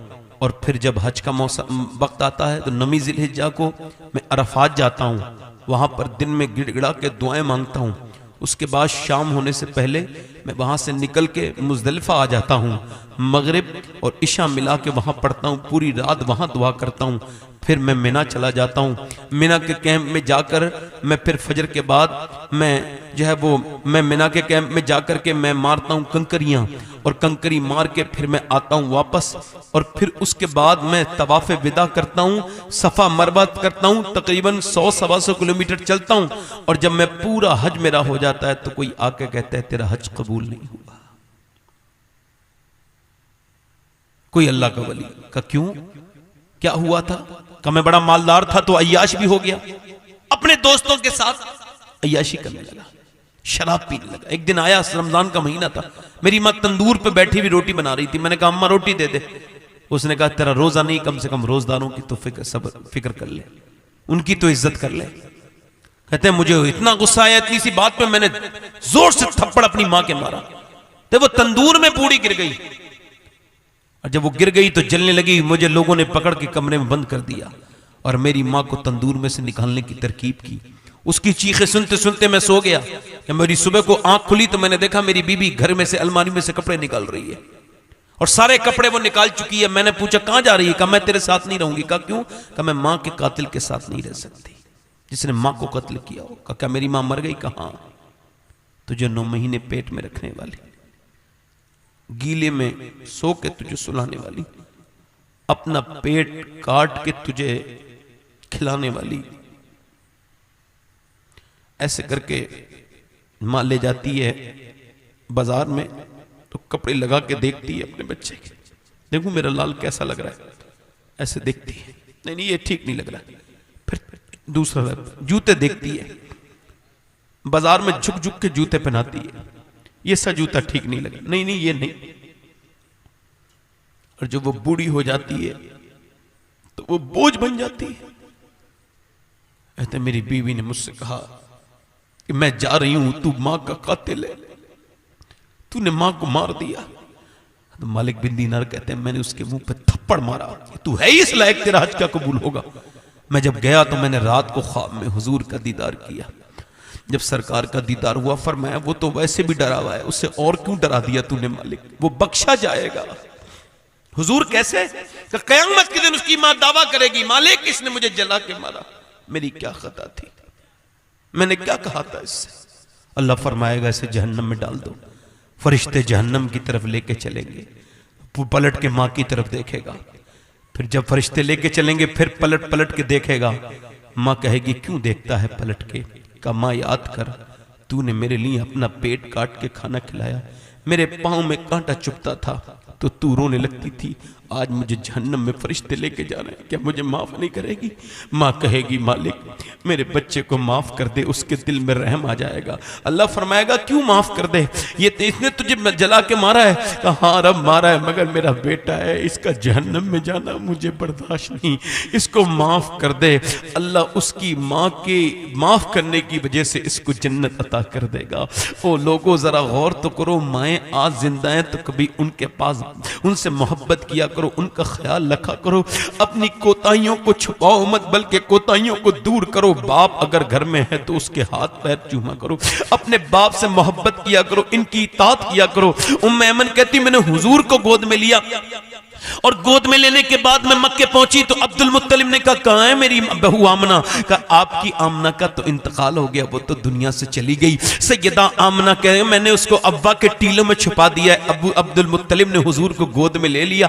दादा ने पोते को बड़ा प्यार किया, बहुत रोए दादा हुजूर को गोद में लेके, और 6 साल के मेरे पैगंबर को गोद में लेके जब बहुत रोए ना मेरे आका करीब, जब बहुत रोए हुजूर को लेके, उसके बाद वक्त गुजरा, अपना उंगली पकड़ के हुजूर को बाजार दिखा के लेके आते हैं। और फिर बचपन 2 साल के बाद फिर जब दादा का विसाल हुआ, जब अब्दुल मुत्तलिब का जनाजा निकला तो एक बच्चा दीवार से लगा हुआ काबे की रोता था। ये कोई और नहीं थे, ये मेरे हुजूर थे। अपने दादा के जनाजे को निकल के देखते थे और फिर रोते भी थे। ये मेरे हुजूर का बचपन है, कैसा तकलीफों भरा बचपन है, कैसा तकलीफों भरा बचपन है। उसके बाद अब अबू तालिब हुजूर को लेके जाते हैं, मैं आपको पालूंगा। खैर मक्के में कहत पड़ गया, लोगों ने अबू तालिब से कहा दुआ कर दो। कहा मैं दुआ नहीं करूंगा, मेरा भतीजा दुआ करेगा।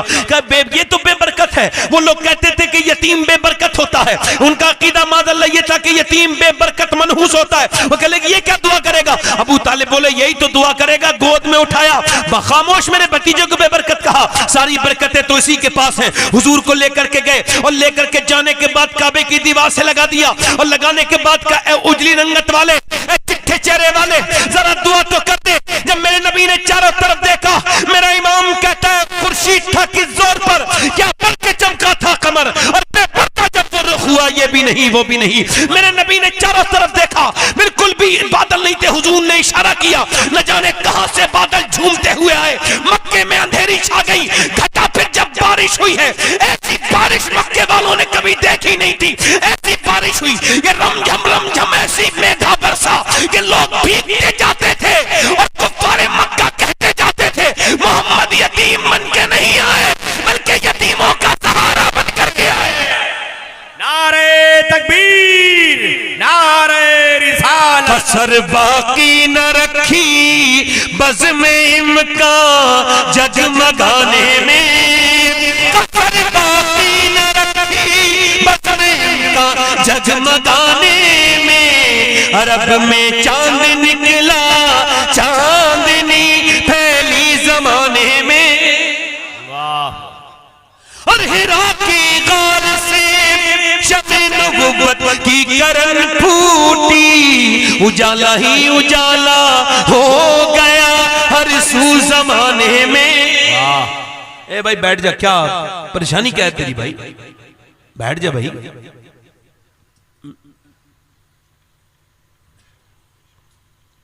और किसी शय की तमन्ना ही नहीं हमको जमाने में, मदीना लिख दिया जाए हमारे आबोदाने में। और अमीरे कारवां बनना था जिसको नौजवान होकर, लड़कपन उसका गुजरा ऊंट और बकरी चराने में। और फरिश्तों की सलामी देने वाली फौज गाती थी, जनाबे आमना सुनती थी ये आवाज आती थी कि रहमत ने तेरी सूखी हुई डाली हरी कर दी, तेरी बेवा बहू की गोद अपने नूर से भर दी। सुभान अल्लाह, सुभान। हुजूर आ गए, तशरीफ ले आए, यतीमों का सहारा बन गए, बेवाओं का सहारा बन गए। किसी को तकलीफ फिर नहीं हुई, फिर बेवाएं रोई नहीं, फिर लड़कियों को किसी ने जिंदा दरगोर नहीं किया। जब लोग जिंदा दरगोर कर रहे थे तो हुजूर ने अपनी बेटी को बुलाया, और जब बेटी आई तो हुजूर उठ के खड़े हो गए। जरा जोर से तो बोलो सुभान अल्लाह। जब लोग कहते थे कि बेटी को मार दो और जिंदा को मार दो, तो हुजूर ने बेटी को अपने प्यार किया और हाथ को चूमा और पेशानी को चूमा और फरमाया, फातिमा तू मेरे जिगर का टुकड़ा है। और फिर अपनी बेटी को सूंघते थे। सैयदा ने पूछा, अब्बा आप मुझे सूंघते क्यों? कहा, बेटी मुझे जन्नत की खुशबू आती है। आज आप अपनी बेटियों के साथ क्या कर रहे हैं? सिर्फ कमाने में लगे हुए हैं, बेटियों पे ध्यान भी दे रहे हैं, किधर जा रही हैं? याद रखो, एक औरत अगर बिगड़ती है तो खाली एक नहीं बिगड़ती, उसकी पूरी नस्ल बर्बाद हो जाती है। और लड़कियों से पूछो जरा, बहनों से, मेरी बेटियों से, अगर मीलाद वाले नबी ना आते तो इन पे तो जुल्म ही हो रहा था। अच्छा ये बताओ, ये जो अंग्रेजों ने नई बात चलाई रखी है और इस पर अब हिंदुस्तान में भी बहुत सी मीडिया में बैठ के बकवास करते हैं लोग। वो औरतें बैठ जाती हैं बाल खोले हुए, वो अंदर से तो मुसलमान है नहीं, ऊपर से नाम उन्होंने मुसलमान रख लिए और शरीयत की मुखालफत करती हैं औरतें। वो बैठ जाती हैं और बैठ जाके क्या करती हैं, ओ क्या हो गया अगर मुसलमान औरतें भी बेपर्दा हो जाएं? जरूरी है बुर्का ओढ़ना? जरूरी है? ऐसी बातें करती हैं सारी औरतें। बोले साहब वो हम औरतें आ जाती हैं, वो डिबेट करती हैं, माज़अल्लाह। मुसलमान लड़कियां वो डिबेट करें, वो भी तौबा तौबा अस्तगफिरुल्लाह माज़अल्लाह। ये एयर होस्टेस, ये लड़की होती है, ये इसका 30-35 साल से 30-35 लाख से लेके 30-35 हजार से लेके 1 लाख तक की सैलरी होती है। जितनी लड़कियां ऑफिसों में जाकर के, उनसे पूछ लेना दिल पे हाथ रख के, मेरी बात तो उन तक पहुंच जाए अगर तुम, ये ऑफिसों में जो काम करती हैं, इनसे पूछो कि तुमको कपड़े कैसे पहनने पड़ते हैं। वो कहते हैं मेकअप करके आओ। अब ये बताओ, औरत को मेकअप कराने का मतलब क्या है? एयर होस्टेस मेकअप करके आएगी, चाहे दिल करे या ना करे। इसको आजादी कह रहे हैं कि ये आजाद हो गई औरत। अच्छा, आजादी वो है कि अपनी मर्जी से इंसान रहे, या आजादी यह है कि वो दूसरों की मर्जी चले? बोलो तो सही। ये माचिस की जो वो डिब्बी पर भी लड़कियों की तस्वीरें करके बेचते हैं, उनका फायदा उठाते हैं। ज्वेलर के यहां पर नीम बरहना लड़की की तस्वीर लगाई जाती है, ये औरतों का फायदा उठा रहे हैं अक्लमंदी से अपनी, और इस्लाम को बीच में बदतमीजी कर रहे हैं। इस्लाम अब वो एयर होस्टेस जाती है, बदतमीजों की बातें भी सुनती है। इधर देखो, सुनो जरा, बदतमीजों की बातें भी सुनती है। कोई इशारा करता है, पानी लेके आएगी, है चल यहां आओ, कहां, क्या चाहिए जी सर, क्या चाहिए सर, बड़े मुस्कुरा के पूछेगी। जितनी वो एयर होस्टेस मुस्कुराती हैं फ्लाइट में, अगर औरत इतना अपने घर में मुस्कुराए तो घर जन्नत बन जाए। अब वो मुस्कुरा के कहेगी, चाहे दिल चाहे ना चाहे, मुस्कुरा के कहेगी कुछ चाहिए सर, और वो सर भी बदतमीज होता है, कोई लेके आओ। अब वो गई है तो उसके ऊपर माज़अल्लाह बुरी नजरें डाल रहे हैं लोग। अब फिर वो थक उक के आई, उसके बाद सोई, उसके बाद फिर सुबह उठ के उसे कहीं जाना हुआ। अब मुझे आप बताओ, ये तो एक जिंदगी ये है, ऑफिस वाले के लिए अकॉर्डिंग चलना, उनके लिए कपड़े भी पहनना, उन्हीं की तरह मेकअप भी करना, वो जैसे कहें वैसे रहना, और बॉस को जो है ना, कुछ जगह पर बॉस को खुश करना पड़ता है। ये सब इसको आज़ादी कहते हैं। माज़अल्लाह, तौबा तौबा अस्तगफिरुल्लाह। अच्छा, ये एक आज़ादी है, और एक आज़ादी मुसलमान औरतों की है, अपने घर में बैठी हैं। आदमी कह रहा है कि जरा फला खाना बना दो, का जाओ होटल चले गया, आज मेरा दिल नहीं कर रहा है। अच्छा, वो कह रही जरा बच्चे कह रहे ये बनाओ, है मैं आज नहीं बनाती, आज मेरी तबीयत ठीक नहीं है। अच्छा, जब चाहती है कपड़े अच्छे पहन लेती है, जब चाहती है नहीं पहनती, जब चाहती है सोती है, जब चाहती है उठती है। ये बताओ, आजादी कौन सी वाली औरत को है? वो जो दिन भर भागती है वो आजाद है, या जिसे मेरे नबी ने आजाद किया है वो आजाद है? कौन सी आजाद है? बोलो बोलो, कौन सी आजाद है? ये कौन सी आजाद है? ये आजादी है। इस्लाम की औरतों को चाहिए कि जब सबसे पहले ये पर्दे की पहली बार जब आयत नाजिल हुई, तो सुबह को पर्दे में सारी औरतें मदीने की, जोर से बोलो सुभान अल्लाह, एक औरत भी बेपर्दा नहीं, जोर से बोलो सुभान अल्लाह। एक औरत गई, उसको खबर ही नहीं थी, वो गई जब मस्जिद नबी में, तो उसने देखा सारी औरतें पर्दे में। उसने कहा भाई तुम पर्दे में क्यों? तो रात अल्लाह ने हुक्म दिया मुसलमान औरतों को पर्दे में रहे अपने हबीब से। तो उस औरत ने अपने बेटे से कहा, जा मेरी चादर लेके आ घर से।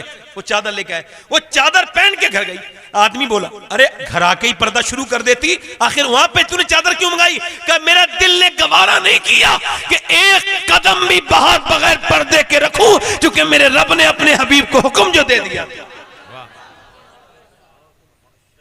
ये मुसलमान औरतों के किरदार। आज देखो तो जरा तवज्जो तो करो, ये मुसलमान औरतों के किरदार है। ये देखो जरा, ये देखो जरा, तवज्जो करना।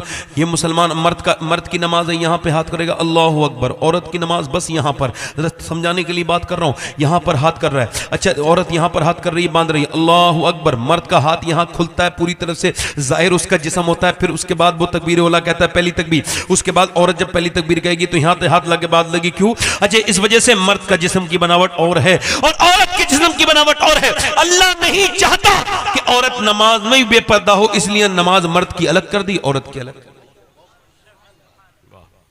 इधर देखो सफा मरवा, सफा मरवा, इधर देखो सफा मरवा।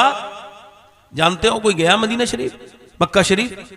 सफा मरवा दौड़ने की जगह है, किसकी? सैयदा हाजरा की। अब अगर ये यूसुफ साहब अपनी बीवी को लेकर के ये मक्के जाएंगे तो ये अपनी बीवी से कहेंगे तुम नहीं दौड़ोगी सफा मरवा पे, मैं दौड़ूंगा। वो कहेगी अरे क्यों, हाजरा तो दौड़ी थी। नहीं नहीं, अल्लाह ने औरतों को, अल्लाह रसूल ने मना किया है। जरा गौर तो करो, तरीका दौड़ने का ये हाजरा का है, मगर औरत नहीं दौड़ेगी, मर्द दौड़ेगी। मर्द दौड़ेगा क्यों? इस वजह से अल्लाह नहीं चाहता कि तुम मक्के में आके भी बेपर्दा हो।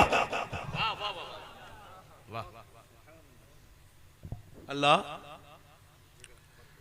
और कयामत के दिन तो सब पूछेंगे ना, वो नबी की बेटी भी होगी जिसकी चादर में 70 पैमत लगे हुए थे, और ये औरतें भी होंगी जिन्हें बंबई की औरतों का और पाकिस्तानी सीरियल की औरतों का रंग चढ़ गया है।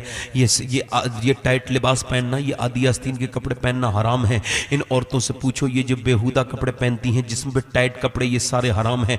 औरत ऐसा कपड़ा पहने, हालांकि मर्द के लिए भी ये ठीक नहीं कि वो ऐसे कपड़े पहने जिसमें वो बिल्कुल टाइट कपड़े हों, बिल्कुल ढीले ढाले कपड़े होने चाहिए। याद रखो इस बात को, मगर औरतों के लिए खास तौर से हराम है ऐसे कपड़े पहनना। अच्छा, ये कयामत के दिन तो जवाब देंगी ना, उस नबी की बेटी को जरूर जवाब देंगी कि हुजूर जब मदीने में आते थे तो जाते वक्त भी अपनी बेटी से मिलते थे, आते वक्त भी बेटी से मिलते थे। एक दिन आए हुजूर तो घर में एक अच्छा पर्दा पड़ा हुआ था, हुजूर ने पर्दे को देख के वापसी कर ली, मस्जिद नबी में फिर चले गए वापस। अल्लाह अकबर। हजरत अली आए तो देखा सैयदा फातिमा घर में रो रही हैं, और जाके देखा मस्जिद में तो हुजूरों ने पूछा फातिमा क्यों रोती हो? कहा मेरे अब्बा आए थे। हजरत अली ने एक मरतबा जाना वो माले गनीमत से कुछ पैसा मिला था तो सैयदा फातिमा को कुछ जेबर बनवा दिया था चांदी का, तो वो पहने हुई थी, वो पहने पे उतारी हुई थी। हजरत अली गए और जाकर के सैयदा फातिमा का हाथ पकड़ के हुजूर की बारगाह में ले गए। अर्ज की या रसूलल्लाह क्यों रोते हैं? फातिमा आई हैं, ये बड़ी परेशान है, आप क्यों इनके पास नहीं गए?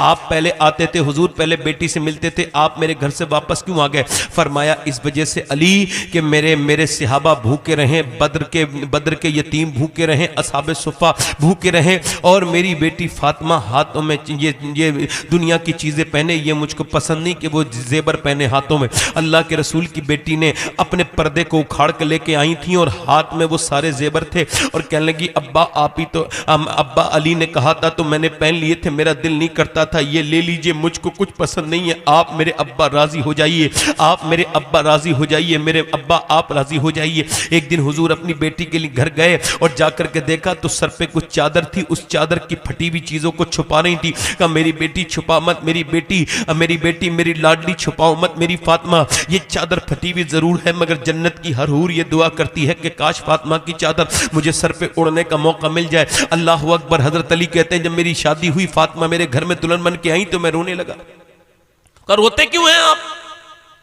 तो मैंने कहा फातिमा इस वजह से रो रहा हूं कि जितने भी लड़कियों की शादी होती है एक दो जोड़ी कपड़े शादी वाले दिन तो बन जाते हैं, मगर हुजूर की तरबियत पर और आपके सब्र पर रो रहा हूं कि आप दुल्हन भी बनी है तो 17 पैमत की चादर में दुल्हन बनी। भूल गई औरतें, दुल्हन बनी है फातिमा। कितने पैमत की चादर? सब बोलो जरा जल्दी बोलो, याद हो जाएगा। कितने? नबी की बेटी ने सर उठा कर कहा मेरे सरताज, मेरे अब्बा कहते हैं अच्छे कपड़े पहनने से अल्लाह राजी नहीं होता बल्कि पर्दा करने से अल्लाह राजी होता है।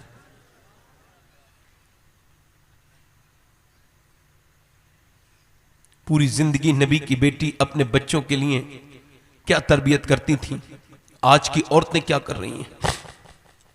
मोबाइलों में लगी हुई हैं, गाने, बच्चे रोए तो मोबाइल दे दिया माज़अल्लाह। कभी अपने बच्चों के साथ सजदे किया करो। हजरत फातिमा को कौन देखता था? हुसैन सजदा करते हुए देखते थे। इमाम हसन कहते हैं मेरी माँ भूखी थी, मेरे घर में 21-21 दिन तक चूल्हा नहीं जलता था, मगर मेरी माँ पूरी रात इबादत करती थी। मगर आज हमारी जिंदगियां, इधर देखो, हमारी जिंदगियां बर्बाद होती चली जा रही हैं, हमारे घर बर्बाद होते चले जा रहे हैं। घरों में बेबरकती है इस वजह से कि औरतों ने मुसल्ले बिछाना छोड़ दिए हैं, मर्दों ने मुसल्ले बिछाना छोड़ दिए हैं। याद रखो, ये जो चीजें आपने जहन में अपनी रखी हैं इनको निकालो और ये दिमाग में रखो कि जब अल्लाह राजी होगा तभी हालात बदलेंगे। तवज्जो है कि नहीं? अल्लाह जब राजी होगा तभी हालात बदलेंगे, वरना हालात बदलने वाले नहीं है। नौजवानों में आपसे भी कह रहा हूं, मेरी बहनों आपसे भी कह रहा हूं, मैंने कितनी औरतों को मरते हुए देख लिया। जवान जवान औरतों को हमने अपनी जिंदगी में मरते हुए देखा, जवान जवान लड़कों को अपने मरते हुए देखा। हमने पोस्टमार्टम हाउस देखा, पोस्टमार्टम हाउस में मरने वाले लोग देखे।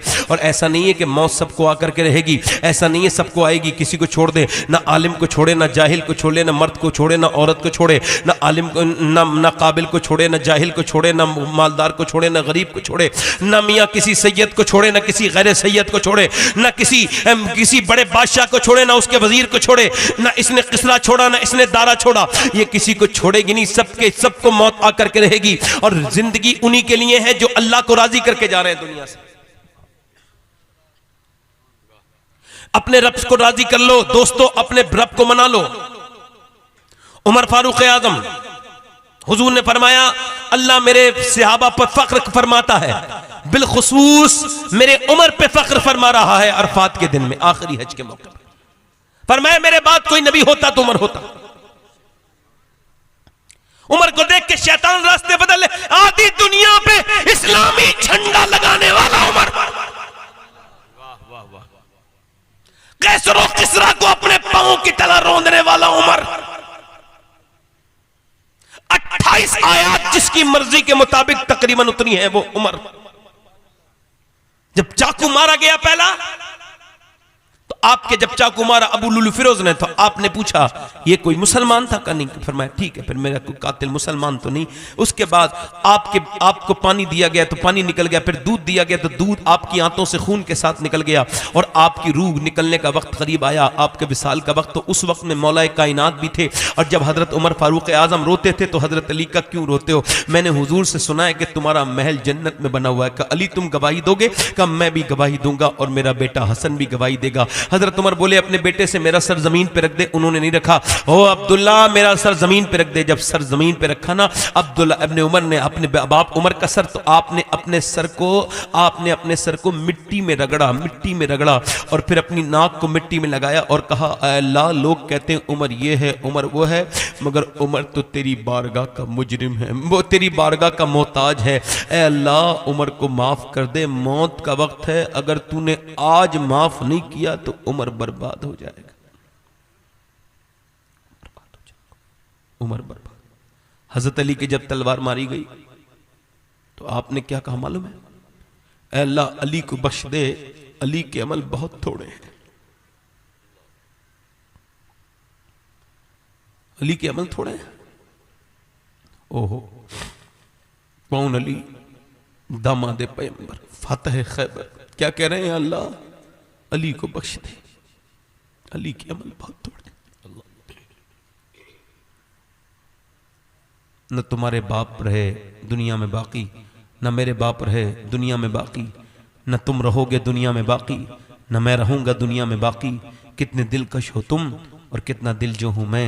क्या सितम है कि हम लोग मर जाएंगे, क्या सितम है कि मैं भी मरूंगा, आप भी मरेंगे, कोई नहीं बचेगा। कितना भी दिल लगा ले कोई जिंदगी के साथ, ये जिंदगी वफा नहीं करती किसी के साथ। जब सांसों की माला टूटेगी, अल्लाह ना करे कभी पोस्टमार्टम हाउस जाओ और जाकर के देखो, पहले वो मारते थे छेनी हथौड़ी से तोड़ते थे, उनके पास कुल्हाड़ी होती थी, अब गैलेंडर आ गया, गैलेंडर ऊपर से डालते हैं इंसान के, गैलेंडर बिजली वाला जिससे लकड़ी चीरी जाती है, ऊपर से गैलेंडर डालते हैं और गैलेंडर डालने के बाद यहाँ तक खोल के रख देते हैं पूरा, फिर अच्छी अच्छी चीज़ें निकालते हैं जो भी उन्हें पसंद आता है, फिर अंदर वो रख देते हैं कापूस और उसके ऊपर से कापूस मतलब रुई, और उसको फिर उसको सीते हैं और सीते सीते उसको फिर काली पिन्नी में लपेटते हैं और भेज देते हैं। अच्छा मुझे बताओ, हुजूर फरमाते हैं ये मुर्दे का हाथ पकड़ता है ना गस्साल, मुर्दा कहता है आराम से उठा, तेरे उठाने से बड़ी तकलीफ होती।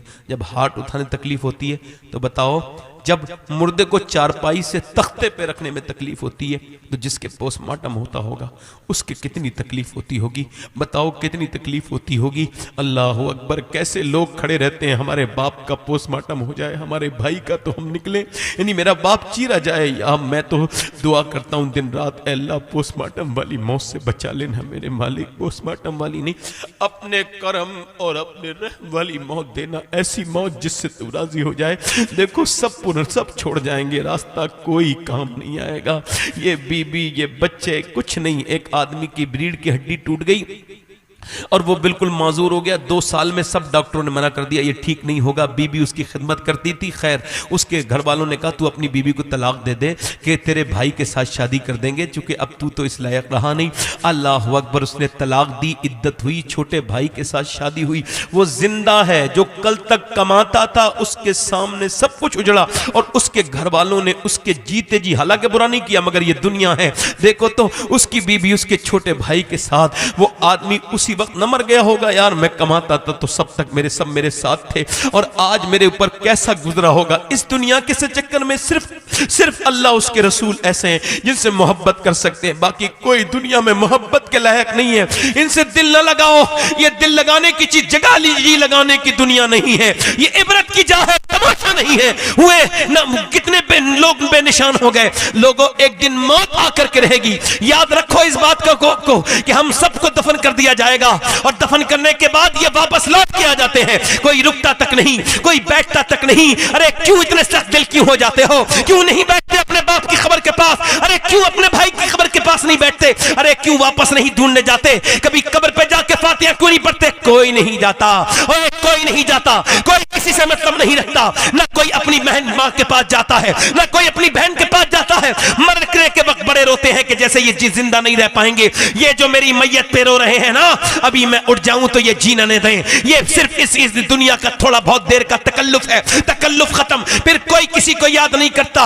और सोचो तो, जिन लोगों के लिए तुमने अपने रब को नाराज किया है, दिन भर कमाना रात भर, ये कहां तक के हैं, ये सिर्फ कब्र के बाहर तक के हैं, कब्र के अंदर फिर तुम हो, तुम्हारे अमाल हैं, और फिर कैसी अंधेरी कब्र है। हुजूर फरमाते हैं मेरी नजर में सबसे खतरनाक जगह कब्र है, जिसका कोई इलाज ना हो वो कब्र है। अल्लाह अकबर, हजरत उस्मान गनी जिस कब्र को देख करके रोने लगते थे ये वही कब्र है। उमर जिस कब्र को देख करके लड़ जाते थे ये वही कब्र है।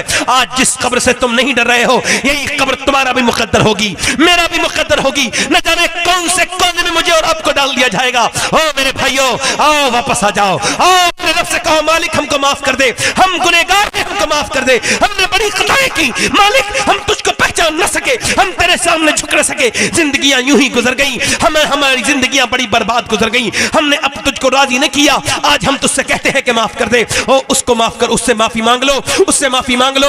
आज वक्त है मेरे भाइयों, आज वक्त है, उससे माफी मांग लो, और वो माफ करने वाला मेहरबान है। हजरत मूसा अलैहिस्सलाम की कौम है, एक औरत है और उस औरत का आदमी बीमार पड़ गया, माजूर हो गया, बच्चे भूखे रहने लगे। वो पड़ोसी के पास जाके बोली मेरे बच्चे भूखे हैं, मर जाएंगे, कुछ दे दे। उसने कहा रात गुजार दे दूंगा कुछ। बोल क्या चाहती है? कर रात तो नहीं गुजारूंगी, इज्जत तो नहीं बेचनी। वापस गई तो बच्चे रोने लगे। एक बच्चा बेहोश हो गया तो वापस आके बोली जो तेरा दिल चाहे वो कर ले, मगर ऐसा करके मेरे बच्चों के लिए खाने के कुछ दे दे। उसने कुछ दिया, वो दे के आई, फिर उस कमरे में दाखिल हुई और कमरे में दाखिल होके बोली, रोने लगी। जब करीब पहुंचा तो सिसकियां लेने लगी। कहा रोती क्यों है, क्या तुझे पैसे नहीं मिले? कहा पैसे सब कुछ थोड़ी हैं, बस ये कह रही हूं मालिक तू गवाह है ना, मुझे माफ कर देना, अगर मैं मां ना होती तो कभी ये बुरा काम ना करती। ये मेरी ममता है, बच्चों का रोना नहीं देखा जा रहा, तो अपना जिस्म बेच रही हूं। का डर किससे रही है? का बस अल्लाह से डर रही हूं। जब मैं सजदा करती हूं तब भी वो देख लेते, और जब मैं ये बुरा काम कर रही हूं तब भी मेरा रब मुझे देख रहा है। वो बोला तूने मेरी बहन आंख खोल दी, मैं तुझे अपनी बहन बनाता हूं, ये पैसे ले जा। वो तो चली गई। इस सजदे में गिर के बोला मालिक मैंने कितनी इज्जतें लूटी हैं, एक दिन आई थी मैंने कितनी इज्जतें लूटी हैं, कितनी इज्जतें लूटी, बहुत रोया। सुबह को मूसा उसी मोहल्ले में आए अलैहिस्सलाम, कहने लगे क्या फलां नाम का आदमी कोई है? उधर रहता है, वो तो बड़ा बुरा इंसान है, आप उसे क्यों पूछते हैं? कहा जरा मुझे दिखाओ। जब वो आया तो मूसा अलैहिस्सलाम ने कहा अल्लाह ने तुझे सलाम भेजा है, अल्लाह ने तुझे सलाम भेजा है। तो कहने लगा मुझे सलाम भेजा है? कहा मैं तो बहुत पापी हूं, जिंदगी भर पाप किए हैं। वो कहने लगा, मूसा ने कहा कोई नेकी याद रख। कहा रात एक औरत को अल्लाह की रजा के लिए छोड़ दिया था। कहा अल्लाह तुझसे राजी हो गया है कि उसने तुझे सलाम भेजा है। कितना करीम है, कितना करम करने वाला। ओ मेरे दोस्तों, तकरीरें कोई याद रखो मत रखो, मगर एक बात याद रखो कि मरना है, सबको छोड़ के जाना। ये वक्त अब लड़ाई झगड़ों का नहीं है, पीरों की वजह से मत लड़ो ना, नहीं। तुम हुजूर के पहले उम्मती हो, फिर किसी पीर के मुरीद हो। अपने भाइयों से मोहब्बत करो, मीलाद ऐसे मनाओ कि अपने भाइयों को मनाओ। हाथ उठा के बताओ कितने हुजूर के नाम पे गर्दन कटा सकते हो, दोनों हाथ उठा के बताओ। एक दूसरे की तरफ मत देखना, मुस्कुराना नहीं। देखो हदीस शरीफ में आता है किसी काम के वक्त में बारिश के छींटे पड़ जाना उसकी मकबूलियत की दलील है। ये मकबूल वक्त है, नीचे हाथ कर लो। जो गर्दन कटा सकते हैं वो कुछ भी कर सकते हैं, सोचे समझे बगैर इस कामों में सोचा नहीं जाता। कितने लोग ऐसे हैं जो हुजूर के नाम पे गर्दन भी कटा देंगे और आज से पूरी दाढ़ी भी रखा लेंगे। इस महफिल में खड़े हो जाएं, खड़े हो जाएं। दाढ़ी रखाने वाले इधर आ जाएं, बाहर बाहर आ जाएं, आ जाओ बाहर आ जाओ बेटे। कोई मदरसे का बच्चा ना आए, इनके तो निसाब में शामिल होता है, बाकी आ सकते हैं। मदरसे का बच्चा कोई ना आए, बाकी आ सकते हैं। कोई आशिक रसूल है, 100 शहीदों का सवाब है। हर नबी के दाढ़ी, हर वली के दाढ़ी। आओ मेरे दोस्तों, हुजूर से मोहब्बत का निज़ाम कायम करो। बाहर आ जाओ निकल के। कोई और आशिक रसूल है इस महफिल रसूल में जो सुन्नत रसूल की नियत करे, जिसकी छोटी दाढ़ी हो? दाढ़ी कटाना मुड़ाना एक बराबर है, दाढ़ी एक मुश्त होनी चाहिए पूरी। आओ चचा आ जाओ, आपकी छोटी है, आ जाओ आ जाओ आ जाओ आ जाओ। नौजवान आ जाओ, इधर आ जाओ बेटे, इधर आ जाओ। हर नबी के दाढ़ी, हर वली के दाढ़ी। कोई आशिक रसूल और है आप लोगों में? ये माशाअल्लाह हमारे एक चचा आके आए हैं, ये दाढ़ी पूरी करेंगे, जरा सुभान अल्लाह बोल दो। दाढ़ी लटकी हुई, एक ये मुट्ठी से नीचे एक मुश्त होनी चाहिए, है ना? ये एक मुश्त इंशाअल्लाह है। आ जाओ चचा, इधर आ जाओ। अरे आपने तो सुभान अल्लाह सब महफिल को रंग भर दिया आपने अकेले ने। आइए तशरीफ लाइए। अल्लाह आपको जज़ाए खैर अता करे, अल्लाह आपको बरकतें अता करे, अल्लाह हम सबको हुजूर का गुलाम बनाए। कहो आमीन। हुजूर से मोहब्बत करने सीख जाएं हम लोग। कोई और आशिक रसूल है महफिल रसूल में?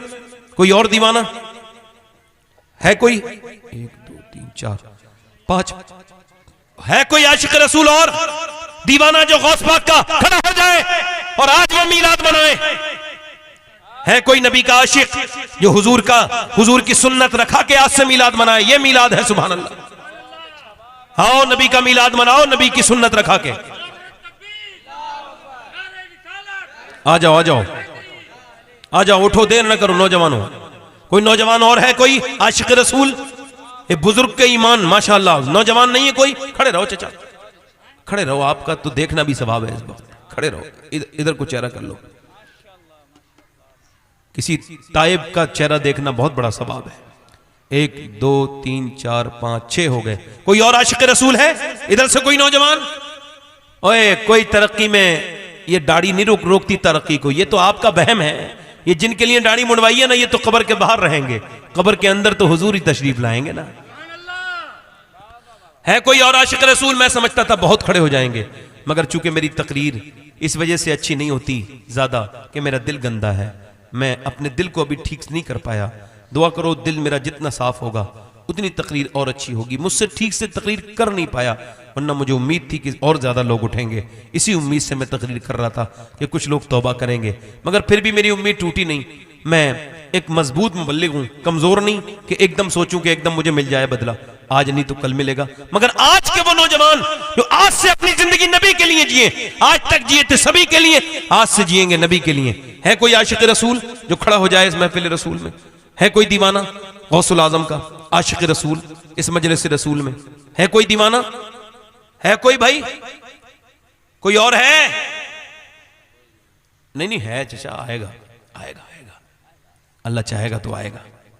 है कोई और आशिक रसूल जो अपनी जिंदगी बदले, सुन्नत रसूल का पाबंद हो जाए? है कोई और आशिक रसूल? इधर से इधर से देखो, मैं तौफीक अगर देता तो सबको दे देता, तौफीक तो अल्लाह के हाथ में। मैं तो बात कह सकता हूं, सुन्नत है, वाजिब है हर आदमी पर, दाढ़ी मुंडाना हराम है, फिर कहता हूं मेरे भाइयों आ जाओ, दीवानगी दिखाओ, इश्क आशिक बनो। कोई और आशिक रसूल है इस महफिल रसूल में? माशाअल्लाह, चलो ठीक है, आप दाढ़ी रखाएंगे पूरी इंशाअल्लाह आज के बाद? बैठ जाए इंशाअल्लाह, आप भी चचा बैठ जाए पे तशरीफ रखें, बैठ जाए। हुजूर की आंखों की ठंडक क्या है? बोलो जल्दी बोलो। इंशाअल्लाह दोनों हाथ उठा के इरादा करो, वादा नहीं इरादा, वादा टूट जाता है, इरादा नहीं टूटता। हाथ उठा के को इंशाअल्लाह नमाज पढ़ेंगे इंशाअल्लाह, अपनी बहन बेटी को पर्दा कराएंगे इंशाअल्लाह, दोनों हाथ से पर्दा कराएंगे इंशाअल्लाह, मसलक आला हज़रत पे कायम रहेंगे इंशाअल्लाह। अल्लाह आप सबको सलामत रखे, बाकरामत रखे। अल्लाह आपकी और हमारी परेशानी को दूर फरमाए। अल्लाह आप पर फजल फरमाए। हमारी इस तकरीर में जो गलती हो गई अल्लाह माफ़ फरमाए। तौबा करें, अस्तगफिरुल्लाह रब्बी मिन कुल्लि ज़ंबिन व अतूबु इलैह। बड़ी ला इलाहा इल्लल्लाहु मुहम्मद रसूलुल्लाह। मेरी ज़िंदगी का मकसद तेरे दीन की सरफराजी में, इसीलिए मुसलमान में इस्लामाजी, इस्लाम जिंदाबाद, मसलक आला हज़रत पाइंदाबाद। लक़द कान लकुम फ़ी रसूलिल्लाहि उस्वतुन हसनह। सदक़ल्लाह।